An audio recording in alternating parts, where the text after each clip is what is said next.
Hey, and welcome back to the channel. I'm Beyond Joe, and today I've got a little bit of a special video for you. It's a room tour. So the reason why I thought I'd do this early, especially earlier on, being that it's only my second video, is my room is definitely an ever evolving area. It's gone through many different changes throughout its life, depending on at one point my room went completely, and it became my daughter's bedroom. We moved into a bigger house, so I got my room back, which is great. But it means that this room has changed a lot. The furniture's come in and out. It's sometimes been a bit of a mess. Right now, I'm really, really happy with it. It's still in progress. You'll see there's still gaps around. There's things missing off the wall, things that don't really make sense. But I am pretty happy, and I'd like to see what you think. As I said, it is a work in progress. There are areas where I'll comment where things that I'd like to change or add or make different. And as you see, some of my collection is very much in progress in itself. It's stuff that I have to build and make, and obviously I need time to do that. I really hope you do enjoy this video. Please leave comments. Let me know what you think. Any suggestions, anywhere I could do better. It'd be really appreciated. And also, this is a good point, I think, just to say thank you everyone who watched the first video. Absolutely overwhelmed by all the love on there. So just thank you so much for that. So yeah, check out the room. So here we have it. I'm pretty lucky. My wife has gifted me the old living room. So when we bought this house, this room was the living room. And I think I've done the best I can with the space to not completely overwhelm it. So a couple of bookcases from IKEA, a couple of Argos DVD stands there. Got more IKEA shelving at the top there for the Amiibo. A classic Calyx, the old school Detolf in the corner to hold the old Legos there. And then my desk, which is where I do the podcasting and the edits and the like.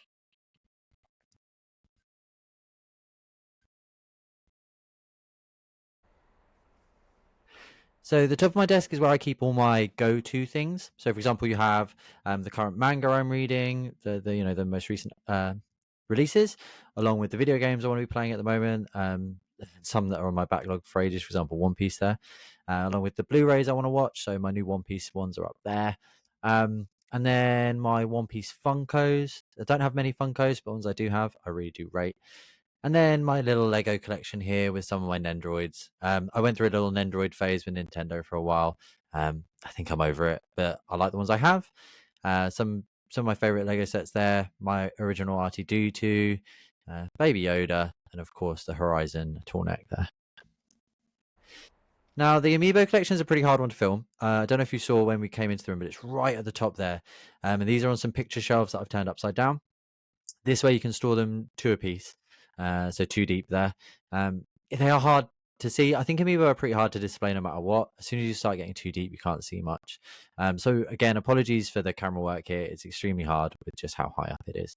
But hopefully, you can see here. I do have quite an extensive Amiibo collection. I honestly can tell you what I do and don't have. It's one of my next ones to catalog quite largely. Amiibo were huge for me for a while. That's a great price point. I loved hunting them down. I used to travel all over London for them. Now, if and when I can get them, I do. It's really not something I'm going for a complete set for anymore. In a dream world, that'd be amazing.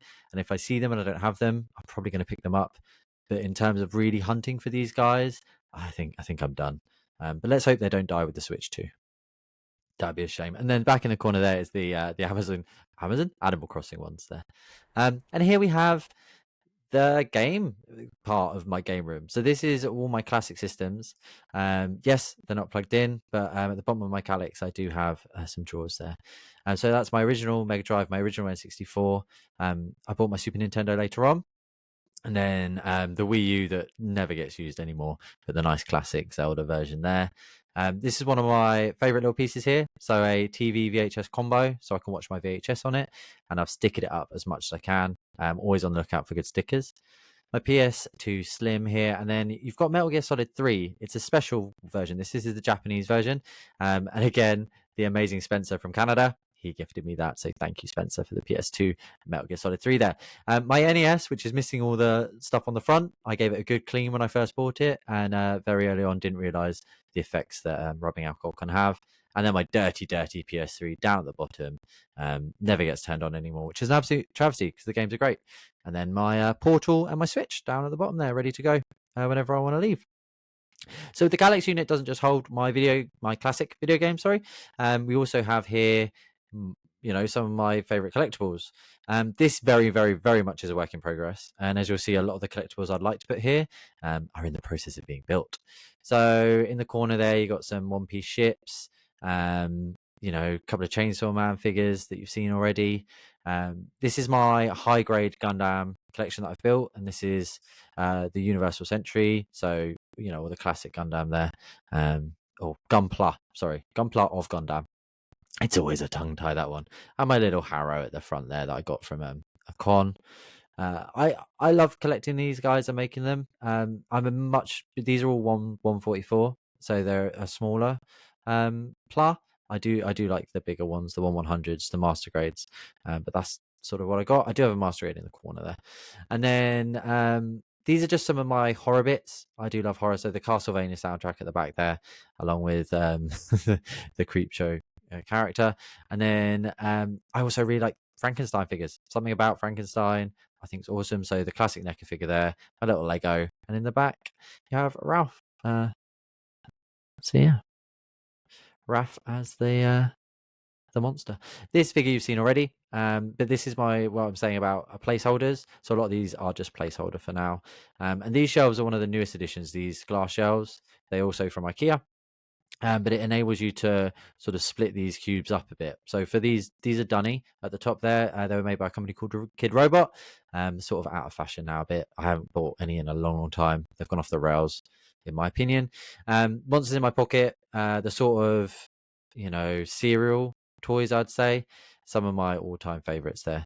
And I really would love to build up that miniature collection as much as I can.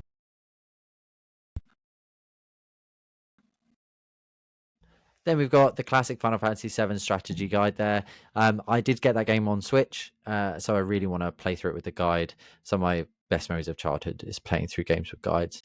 More Amiibo here. They didn't quite fit at the top, but it's fine. So this is my Monster Hunter collection of Amiibo.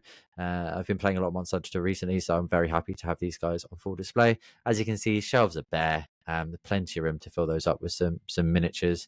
And then below, some more Kid Robot figures. These were a guy called Huck G, did a couple of sets, and I tried to get the full sets of these back when I collected. We are going way back now. We're sort of talking 10 plus years that I collected these guys. And again, some here. That front one with the Bowie lightning bolt on his head. This is from an artist called John Paul Kaiser. He's incredible. So a lot of these works ended up being customized, and I collected a huge amount, lots in my loft. Moving on to some of my video games now. This is my DS section. I've got my special edition Pikachu up there in the corner. Got him from the London store when it turned up. Something special there that I think I've just passed over a bit, but there's Soul Silver boxed. What's special about that boxed Soul Silver is I got that out of a skip when I worked as a postman. Can you believe it? Soul Silver in a skip, along with some other amazing things. So when you go past skips, my advice, have a little look in. Start my Switch collection here. It's all alphabetical. It's the only collection that currently is. And then down here we have my Nintendo 64 boxed collection. It's very, very limited, but these are ones from my childhood. The rest of my N64 collection, I don't go for boxed. I don't see the point at all. And then my favorite of all my systems, I think, is my GameCube. Something special about GameCube there. Not a huge collection, but some bangers in there. And then my N64 collection, which I need to work on displaying. I don't know how you're supposed to display cartridges. Please do let me know if you have any ideas. End labels would be great. Currently, they're just in those protective cases I got from Amazon, I think. But I'd love to up their game. And then on to Game Boy. I do have quite a lot of physical box Game Boys here. So these are all ones that I owned. Not the printer, but the Game Boys. They were for my birthday. And then at the back there, some of my box Game Boy games. On the far left, you have an original Game Boy that I got for 40 quid, boxed from a flea market, or what we call here a car boot sale. And then there's my Game Boy collection. And they are stored in a nail varnish display, straight off Amazon. Didn't cost much at all. And there you can store systems and games really nicely.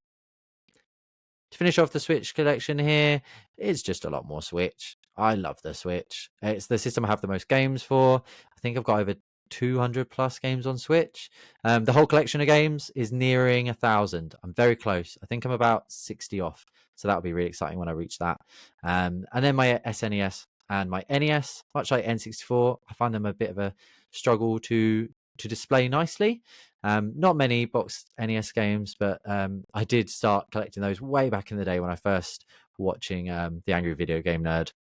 And I'm glad he did, because I managed to pick up their Bucky O'Hare on the NES, and it wasn't very expensive way back when, and now it does go for quite a bit. It's my favorite NES game. Right at the bottom there, Wii collection. It's Wii. It was what it is. I always thought I had a big Wii collection, and then I remembered most of it's in my loft. Wii contains a lot of shovelware, so a lot of the shovelware games in my collection, they're in boxes in the loft. I don't see the point in displaying them or keeping them down with my collection here in my game room. It's not worth it. I'm not going to play them. And then in these sort of Argos DVD towers here, this is where I'm generally going to store my manga. It's a bit gappy at the moment. That's on purpose. I don't want to fill it up. And this selection of Switch games, these are some of my more expensive ones. Some that I'm looking to sell now. But yeah, a couple in there. Shelter Generations, that sort of thing. Quite expensive. Little bit of a show off here. Well, not a show off, but a little bit of a display of. That's the poster I got with my Secret Lab chair of the Fatalis. I think that's great, and I'm glad it came with it. Nowhere to put it right now. At the top of the shelf there, you got my Beyblade boxed collection. I do have tons of Beyblade not in the box. It's a fun game to play with your friends. One of my favorite figures there, Red, the little Kate Sith who goes on top of him. He broke, which is a shame. And then my current favorite manga series that I'm reading is Dandadan. It's on Netflix now, so if you haven't seen it, I really recommend doing that. It's amazing. Here's some of my more classic PlayStation. Again, not a vast selection, although the PSP games out of box there is vast. I got them in one sale. And then one of my favorites is my Mega Drive collection. Again, not massive, but some great games, I think, there, along with my Sonic McDonald's figures from my childhood. The Xbox One there, not a single one of them has ever been in my console, but I've just collected those as and when I found them. And then PS4, PS5 take up quite a bit at the moment. It's current. I'm still buying for those systems. I sort of mentioned these before in my pickups video for February. So this is my One Piece Anime Heroes line of figures. They added Brook there, which is one of my all-time favorite characters from One Piece. He's incredible. Sabo as well. He's relatively new, along with Mihawk, who I talked about in my video. I just think it's a great line of figures. It could be better, of course it could, but for the price point, it's grand. PS2 collection, which grew a lot recently. I got friendly with a guy in a charity shop who helped me out a lot, along with Xbox there. And then the 360, that was much like PS4 and PS5, a collection that grew with the console. Now, this is my Tower of Shame here. This is all my boxed, unbuilt Gunpla and an Evangelion kit from, I think it's called Meng. It's a Chinese company, and that guy's massive. I can't wait to build it. But this built up over about 6 months. I'd see good deals, and I just couldn't ignore them. It's mainly high grades, some Witch from Mercury stuff, because I got really into that for a while.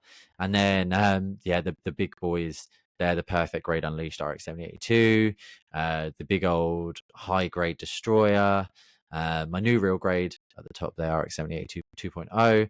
One of the worst real grades ever, supposedly, is the Wing, so I've been put off that. And they sit on top of my cupboard of shame, only because it's where sort of stuff goes when it doesn't fit much else.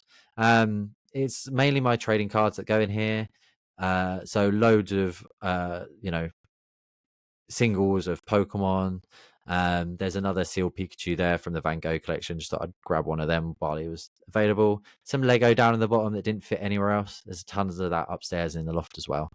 But yeah, behind here is my One Piece, what would you call it? Starter decks. That's it. And then here my One Piece sealed. So that is although I took the film off, that's still a full pack of One Piece there that needs to get opened. I want to do it on the channel sometime, opening some cards. Thank you so much for joining me for my room tour.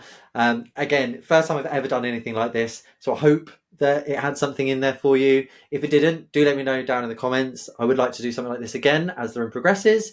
As I said, things change all the time in this room, so I'd like to take you along for the journey. Please do ask me questions if you're curious about where I got certain things down in those comments. Please like, and if you can subscribe, it would mean the absolute world to me. Obviously, if you don't like it, don't subscribe, but there are going to be lots more videos coming, and I really do think that this is going to be a cool place to be. So again, thank you so much for watching. Until next time, I've been Beyond Joe, and thank you for joining me in my little world.